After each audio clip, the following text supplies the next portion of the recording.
नमस्कार दोस्तों। महाराष्ट्र में एक नया पलटू राम सामने आ गया जिसने पुराने पलटू रामों को भुला दिया है। क्योंकि वो पलटू राम होते हैं जो कभी 4-5 साल में एक बार पलटते हैं। यहाँ पर हर घंटे में ये पलटू राम कभी इधर जाता है, कभी उधर जाता है, कभी बीमार होता है, कभी बीमार होकर बाहर निकलता है तो दोबारा से पलटू खा जाता है। यानी कि मेमोरी लॉस इसका होना शुरू हो गया।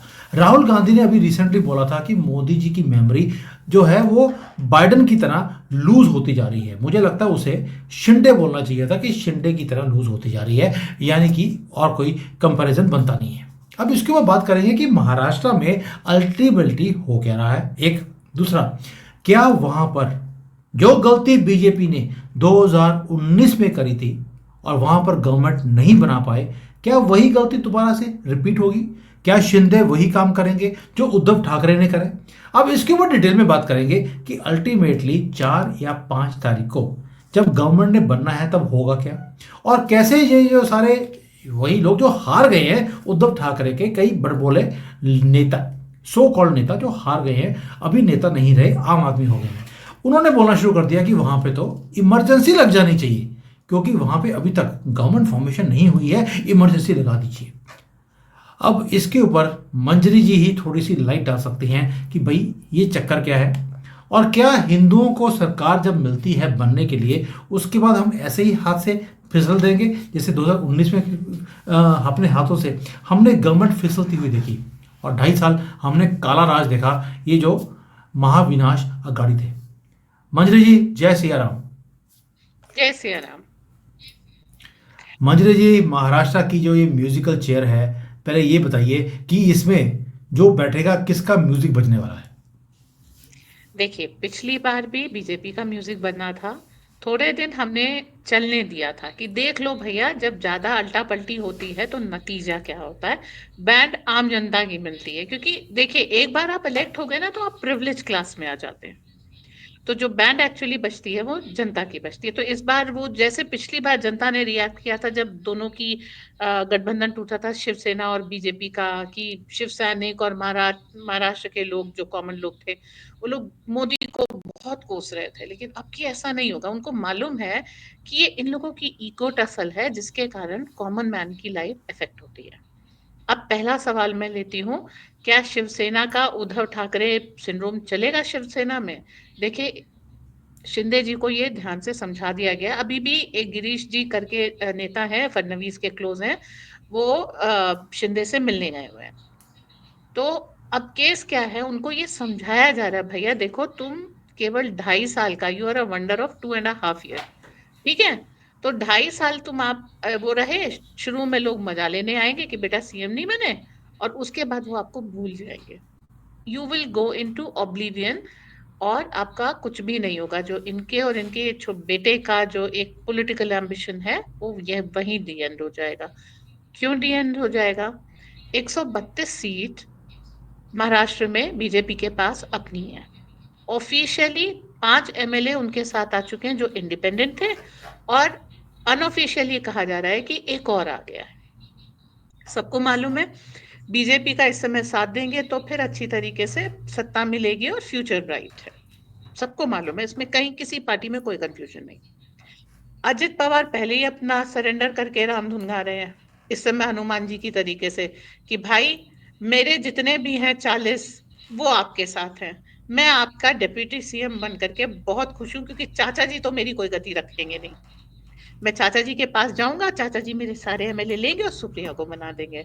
तो मेरी जो भी मतलब सदगति है, वो मोदी जी आपके चरणों में है। तो मैं आराम से बैठा हूँ, राम धुन गा रहा हूँ, और आपने पहले ही कह दिया है कि मैं डेप्यूटी सीएम बनूंगा, तो अब इससे ज्यादा टेंशन मेरे को नहीं लेने का, मस्ती में रहने का, मस्ती में जीने का। तो वहां से अब आपकी जो जादुई आंकड़ा है वो तो आपका पार हो गया। अब शिंदे जी को ये बताया जा रहा है कि भैया देखो, हम उन एहसान फरामोश लोगों में नहीं है जो जीतने के बाद अपने पार्टनर्स को भूल जाते हैं। हम उन लोगों में हैं जो हर हालत में साथ देते हैं। तो आप अपने ईगो को किनारे रखिए। तो उन्होंने कहा हम डिप्यूटी सीएम मेरा बेटा बनेगा। बोले ऐसा कोई बात नहीं हुई थी, ऐसा कुछ नहीं होगा। आपको सीएम क्यों बनाया गया था, इस चीज को समझ लीजिए। क्यों? क्योंकि उद्धव ठाकरे ने एक जाल चली थी। उन्होंने कहा था कि महाराष्ट्र मराठी मानुस सीएम होगा। तो इसलिए जो है उद्धव ठाकरे की शिवसेना से एक व्यक्ति को लेके सीएम बना दिया गया कि उनके उस व्यक्तित्व वक्तव्य की काट हो जाए और शिवसेना से ही एक व्यक्ति सीएम बन जाए। ठीक है, क्योंकि ये सारी चीजें देश हित में शिंदे जी ने ऑर्केस्ट्रेट की थी, तो शिंदे जी को कुर्सी दी गई। तो इससे पहले शिवसेना में शिंदे जी की कोई पूछ नहीं थी। उद्धव ठाकरे ने इनको किनारे करके रखा था, ये मिलने के लिए जाते थे, इनसे मिलते नहीं थे। तो अब क्या है कि अब ये वही चीज एक्ट कर रहे हैं जो एक समय उद्धव ठाकरे ने की थी कि मुझे मुख्यमंत्री बना दो। अच्छा, नहीं बना सकते तो मैं महाविकास आघाड़ी का वो कन्वीनर बनूंगा, महायुति का। उसके बाद फिर नहीं, मेरे बेटे को डेप्यूटी सीएम बना दो। अच्छा, मुझे होम मिनिस्ट्री दे दो। तो मोदी जी इस समय बिल्कुल सिक्योर पोजीशन पे है महाराष्ट्र में। वो कह रहे हैं जो तय हुआ था भैया वो ले लो, और हम आखिरी समय तक ये कोशिश करेंगे कि तुम्हें सद्बुद्धि आ जाए, और जो तुमने जिस चीज को तय किया था चुनाव से पहले वो तुम्हारे लिए रखी है। हमको वो तुमसे लेने का कोई शौक नहीं है, लेकिन अब तुम ये सोचो कि तुम थोड़े सीटें जीत के आ गए हो तो तुम्हें कुछ ज्यादा मिल जाएगा। ये नहीं होगा। अच्छा, शिंदे साहब एक चीज भूल जा रहे हैं कि इनको 14 एमएलए तो बीजेपी ने लोन में दिए थे। अब हम्म। आपके साथ जो उद्धव को छोड़ के आए हैं उनको मालूम है आपके साथ कोई भविष्य नहीं है, वो बीजेपी के साथ आ सकते हैं। दूसरी चीज, ये 14 तो बीजेपी के ही हैं। तीसरी चीज कि जो शिवसेना उद्धव ठाकरे में है उनको भी ये समझ में आ रहा है कि हम अगर मोदी के साथ आ जाते हैं तो करियर बना रहेगा। उद्धव ठाकरे तो खुद डूबे हैं, हमें भी ले डूबेंगे। तो हर तरह से महाराष्ट्र में आपके लिए सारे बिल्कुल एक तरीके से बिसात एकदम साफ है। मोदी जी ने बहुत स्किलफुल गेम खेला है कि शिवसेना में भी अपने बंदे लोन कर दिए, क्योंकि उनके पास वहां पर उन सीटों पे लड़ाने के लिए लोग नहीं थे। हमने अपने दिए, वो जीत के आ गए। उनकी लॉयल्टी मोदी के साथ है। यहाँ तक कि देखिए, सारी उठापटक हो गई। हम लोगों ने एक शो किया था जिसमें हमने बोला था कि हार का ठीकरा कांग्रेस ने अपने ही एमएलए के ऊपर फोड़ा है। अब वो महाराष्ट्र के एमएलए जिनको पता है कि हम हार के लिए जिम्मेदार हैं, वो महाराष्ट्र के एमएलए अब मोदी जी के साथ आना चाहते हैं, क्योंकि मोदी जी के साथ एक नेतृत्व की बहुत अच्छी बात है।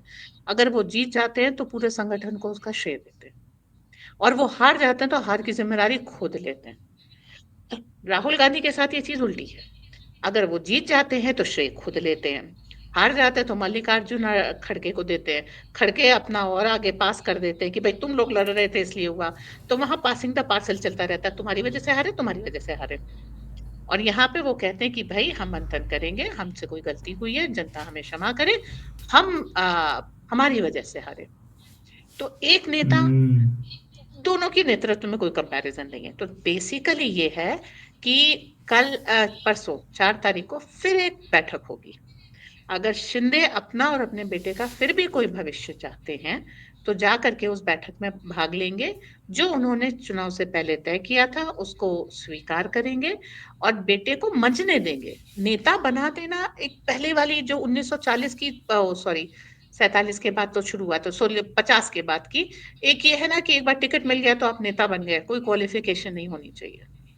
बीजेपी के आने से ये चीज भी बदल गई है। अब आपको क्वालिफिकेशन होनी चाहिए, और शिंदे के पुत्र में कोई क्वालिफिकेशन नहीं है। हाँ, काम करेंगे तो जरूर हो सकती है, क्योंकि वो मतलब हम्म। महाराष्ट्र के थाने के लोग हैं और काफी सालों से लोगों से कनेक्टेड हैं। तो एक आप अपनी जमीन बना सकते हैं, एक गुण विकसित कर सकते हैं। लेकिन आप सोचें कि सीधे आपको जो है डेप्यूटी सीएम बना दिया जाए तो जो आदित्य ठाकरे का हाल है वो आपका भी होगा, कि जरूरत से ज्यादा समय से पहले जब चीजें मिल जाती हैं तो फिर वही होता है। तो बेसिकली एक जो कंफ्यूजन है लोगों का वो दूर कर दूं, सीएम फडणवीस ही बनेंगे। डेप्यूटी सीएम एक तो तय है, अजित पवार, और उनके कारण इस समय महाराष्ट्र में स्टेबिलिटी भी है। दूसरा सीएम एक नाथ शिंदे बनते हैं कि नहीं बनते, ये देखेंगे हम लोग 4 तारीख को। और 5 तारीख को जो डेट दे दी गई है वो इसी कॉन्फिडेंस में दी है कि भाई तुम आओ या ना आओ, सरकार बन रही है, मंत्रियों के साथ बन रही है। हम 4 तारीख तक तुम्हारा वेट करेंगे। उसके बाद हरी इच्छा भगवान की, हमारे पास नंबर तो है। अच्छा मुझे एक चीज़ बताइए, ये तो पता लग गया कि सीएम और डिप्टी सीएम एक कौन बन रहा है, दूसरे का अभी जो है फूफा जी है, वो जो शादी में आते हैं, और वो हम्म, फूफा जी जो होते हैं उसको बोलते हैं फूफा जी। वो फूफा होती है और मुंह फुलाए बैठे रहते हैं वो, इसलिए उनका नाम भी फूफा जी रखा जाता है, वो एक्चुअली फूफा था। तो ये शिंदे हाँ भी वो फूफा जी की तरह है, जो मर्जी कर लीजिए। ये अब नाराज ही रहने वाले हैं कि जी मुझे पूछा नहीं, मुझे इज्जत नहीं दी, मुझे जो इज्जत थी वो उतनी रखी नहीं है। तो वो वाला हाल है। लेकिन मुझे ये चीज बताइए, जो संजय रावत, वैसे तो रावत नहीं रावण बोलना चाहिए उसको, ये संजय रावत ने भी बोल दिया कि भाई महाराष्ट्र में तो इमरजेंसी लग जानी चाहिए, यहाँ पर गवर्नमेंट ही बन नहीं पा रही है। गवर्नमेंट को लगता था, बीजेपी को लगता ही नहीं था कि उनकी इतनी सीटें आ जाएंगी। ये तो क्योंकि धांधली हो गई है उसके कारण जीत गए हैं, तो अब ये गवर्नमेंट बनाने की कोशिश कर रहे हैं। ये तो रद्द कर देने चाहिए सारे इलेक्शंस को। ये क्या हो आखिरी गया बार इसको, संजय राउत बुद्धि ने, बुद्धि भ्रष्ट। बुद्धि भ्रष्ट तो है। अब ये बताइए, आखिरी बार संजय राउत ने अकल की बात कब की थी? ढूंढते हाँ, रह जाइएगा, नहीं ये तो आएगी। बात बिल्कुल नहीं ठीक है, आएगी। नहीं आएगी, भूल जाइए। कुछ लोग हैं उनको बैठ करके जब ये सब करना होता है, ठीक है, तुम अपनी वीणा बजाओ, कुछ होने वाला नहीं है। बल्कि एक और चीज मजेदार हुई कि संजय राउत के भड़काने पर आदरणीय उद्धव से ठाकरे जी ने कह दिया कि 40 जगह गड़बड़ी हुई है। तो अब election commission has had enough, उन्होंने कहा ठीक है, साबित कर दीजिए। अगर आप साबित कर देते हैं कि ईवीएम हैक हुई है, या फिर पर ईवीएम आप 40,000 रुपए जमा करा दीजिए, हम रिकाउंट करा देंगे। लेकिन अब आप हार गए हैं, तो हर चीज, सुप्रीम कोर्ट ने भी कह दिया कि भाई जब आप हार जाते हैं तो ईवीएम खराब है, और जब जीत जाते हैं तो आप, भाई आपने, जनता आपको प्यार करती है। तो ये नहीं चलेगा। तो दो संस्थाएं, इलेक्शन कमीशन ऑफ इंडिया और सुप्रीम कोर्ट ऑफ इंडिया, दोनों ये कह चुके हैं कि साबित करो, कंप्लेन दो, रिटर्न में सबूत लाओ, पैसे दो, हम रिकाउंटिंग कराएंगे, वीवीपैट से मिलवाएंगे, ईवीएम से मिलवाएंगे, बहुत सारे तरीके। आ बेटा मैदान में, अब बेटा हूं तो मैदान में आए। तो बस वही चीज है, बोलने में कुछ नहीं जाता है। लेकिन हाँ, अब ये एक चीज भारत में आ रही है जिसका मैं बहुत दिनों से इंतजार कर रही थी, कि नॉनसेंस की कीमत होगी, और जो नॉनसेंस करेगा उसको चुकानी पड़ेगी। ये एक अच्छी चीज होगी। हम्म। अच्छा, आपने एक चीज नोट करा होगा कि शरद पवार कभी बीच में आते हैं, कभी नहीं आते, उनके लोग कभी जा रहे हैं, कभी आ रहे हैं, कभी वो किसी को मिल रहे हैं। अजीत पवार है, इधर शिंदे है, ये सबका एक म्यूजिकल वाला काम हो रहा है। कांग्रेस की तरफ से चुप्पी है। ऐसा नहीं है कि कांग्रेस की कोई धाक नहीं है, अरे भाई इतनी सीटें जीते हैं वहां पर, इतना बड़ा नाम है उनका पूरे भारत में, वो कहीं भी सीन में दिखाई नहीं दे रहे। उन्होंने कोई कोशिश नहीं करी कि शिंदे को साथ में ले ले, कुछ इंडिपेंडेंट्स को ले ले, कोई इधर से ले ले, उधर से ले ले, फिर दोबारा से एक खिचड़ी वाली सरकार बनाई जाए। कोई उन्होंने हरकत नहीं करी। ऐसा कैसे हो गया? शिंदे के पास कितने हैं? आप कुल 40 है महाविकास आघाड़ी में, ये 14 माइनस हो जाएंगे। ठीक कर लो, कितने हुए? मेजोरिटी आई? नहीं आई। अजित पवार तो वापस नहीं जाने वाला, उससे तो मालूम है, सुप्रिया सिले उसकी वो है। तो अब गुलाटी मारने से कोई फायदा नहीं, सारे बंदर शांत है। ठीक। बल्कि अब ये हो रहा है कि कांग्रेस में भी, और शरद पवार के खेमे में भी, और उद्धव ठाकरे के भी खेमे में, मोदी जी बुलाए लो हमका भी। बस, अब मोदी जी का मूड होगा तो बुलावा आएगा, नहीं होगा तो कोई बात नहीं। लेकिन ये जो तरीके की राजनीति आज तक चलती आई है ना, ये अब नहीं चलेगी, ये कंफर्म हो गया। दी एंड। अब नई तरह की राजनीति होगी, आपको दूसरी तरह से काम करना पड़ेगा। और इसीलिए बट मोदी जी ने 1 लाख युवा मांगे हैं कि जिनका नॉन पॉलिटिकल बैकग्राउंड है वो आए और ट्रेनिंग लें, और उसके बाद फिर जाकर के धरातल पे काम करके देश को नई दिशा दें। तो मेरी सबसे रिक्वेस्ट है, जिसका भी पॉलिटिकल इंटेंशन है और जो मेहनत करने के लिए तैयार है, अब वो कुर्सी नहीं मिलेगी, अब मेहनत करनी पड़ेगी। तो जिसका पॉलिटिकल इंटेंशन है और उसको मेहनत करने के लिए तैयार है, वो अपना नाम मोदी जी को भेजना शुरू कर दे। जी। मंजरी जी, यानी कि जैसे आपने समझाया अभी कि पूरी नई फौज पॉलिटिकल एक्टिविस्ट की, नॉट एक्टिविस्ट, पॉलिटिशियंस की खड़ी कर रही है बीजेपी। पहली बात ये। दूसरा, जो ये रीजनल पार्टीज हैं, इसके ऊपर हमने पहले भी शो से पहले डिस्कस किया था। जो रीजनल पार्टीज हैं, जैसे अजीत पवार है, ये तो आ गया। अभी जो बड़े पवार साहब हैं, उनका क्या होगा, शिवसेना का क्या होगा। तो ये रीजनल पार्टीज हैं, ये तो खत्म होती जा रही हैं, और रीजनल पार्टी में तो कांग्रेस भी आती है। हाँ, अब देखिए कुछ बचा नहीं। कांग्रेस के जो 4 गांधी परिवार के अवतरित मेंबर्स थे, उनके ऊपर गाज गिरने वाली है। ठीक है, शरद पवार के भी अपने सेट ऑफ घोटाले हैं, देखिए। तो टेढ़ा मुंह लेकर के कितने दिन तक आएंगे? जाओ ना भैया, अब रेस्ट करो, तुम्हारा टाइम ओवर हो गया है। और उनकी बेटी देखो अच्छी भली है, शांति से रहे, तो किसी को सुप्रिया सुले से कोई मतलब नहीं है। You live your life and live it comfortably, we wish you well.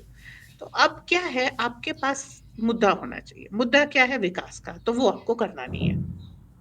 जितने भी छोटे दल हैं, उनमें एक प्रॉब्लम है ईगो की। उनके पास एंटाइटलमेंट है कि हम नेता हैं। भैया जी, आप नेता हैं वहां तक तो ठीक है, लेकिन आप कुछ काम भी तो करिए जनता के लिए। खाली हम नेता हैं उससे नहीं चलेगा। तो अब आप काम करेंगे, तो वो तो मोदी आपसे बेहतर कर रहे हैं। तो आपकी विकास की हम्म। राजनीति मोदी से जीतेगी नहीं।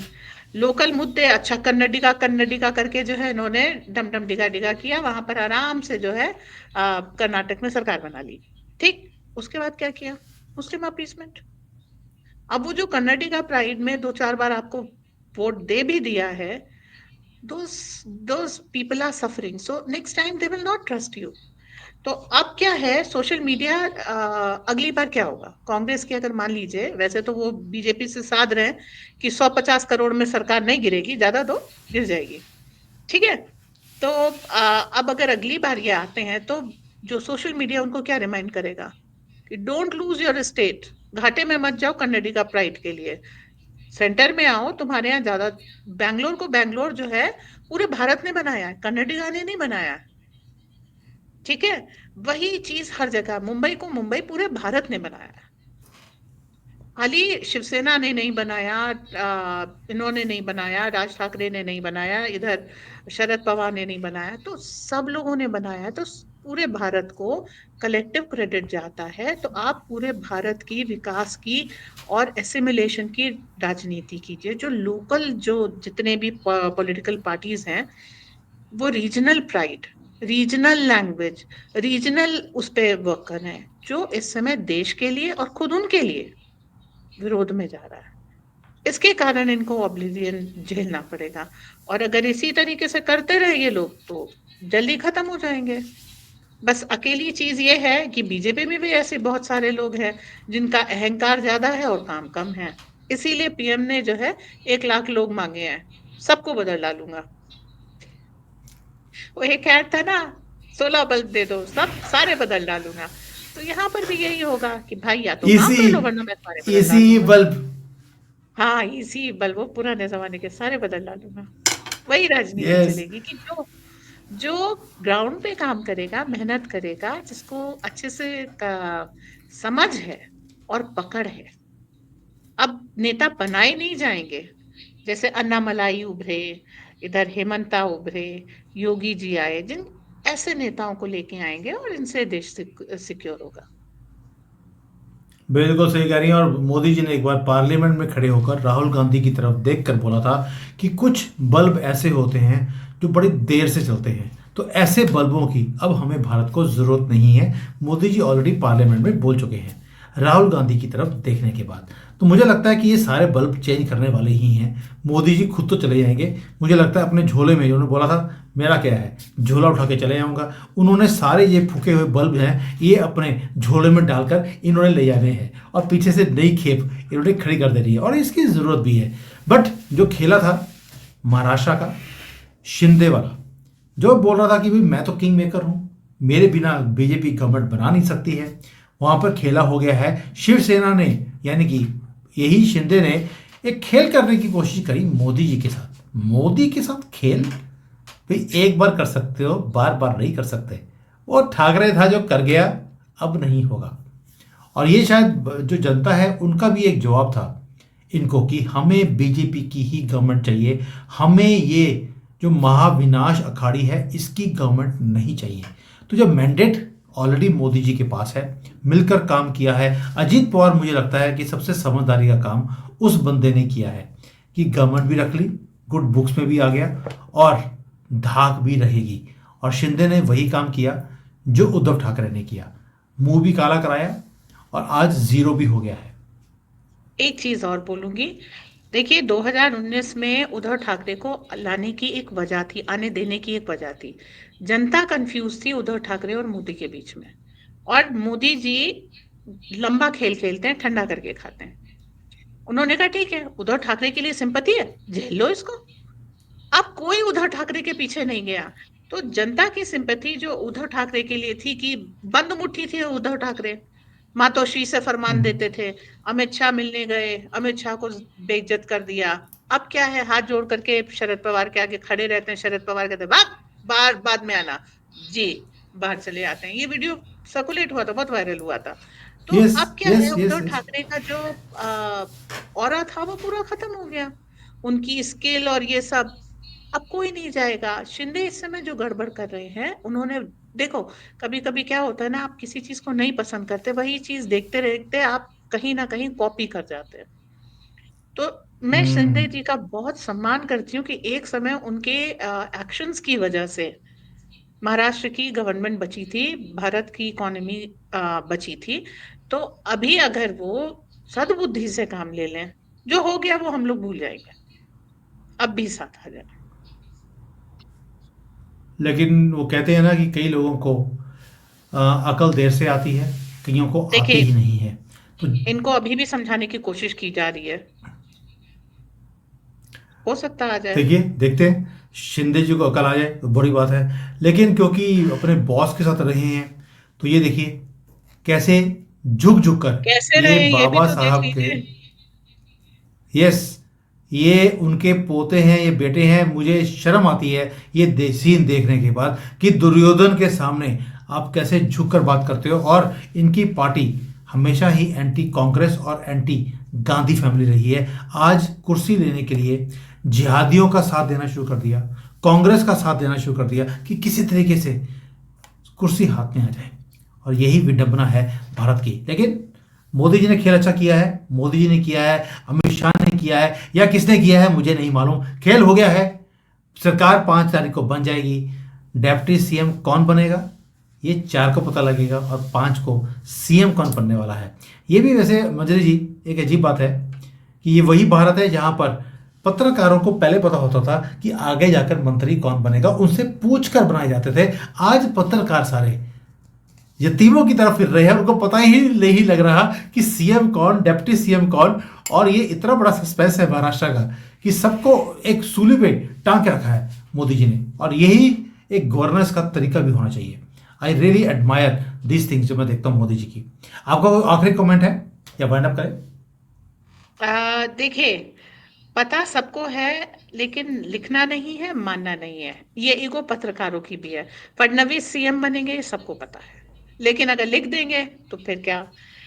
एक डेप्यूटी सीएम अजित पवार तय है, लिख देंगे तो क्या, तो श्योर शॉट आ जाएगा ना महाराष्ट्र की जनता। बस ये है कि दूसरा डेप्यूटी सीएम कौन बनेगा, और दूसरी चीज, कुर्सी होगी सेकंड डेप्यूटी सीएम की या नहीं होगी, बस इतना जानना है। Rest is decided. As rest is decided. चलिए देखते हैं इस सस्पेंस के ऊपर, जब खुलेगा तो फिर बात करेंगे। तब तक के लिए जय सिया राम। जय सिया राम।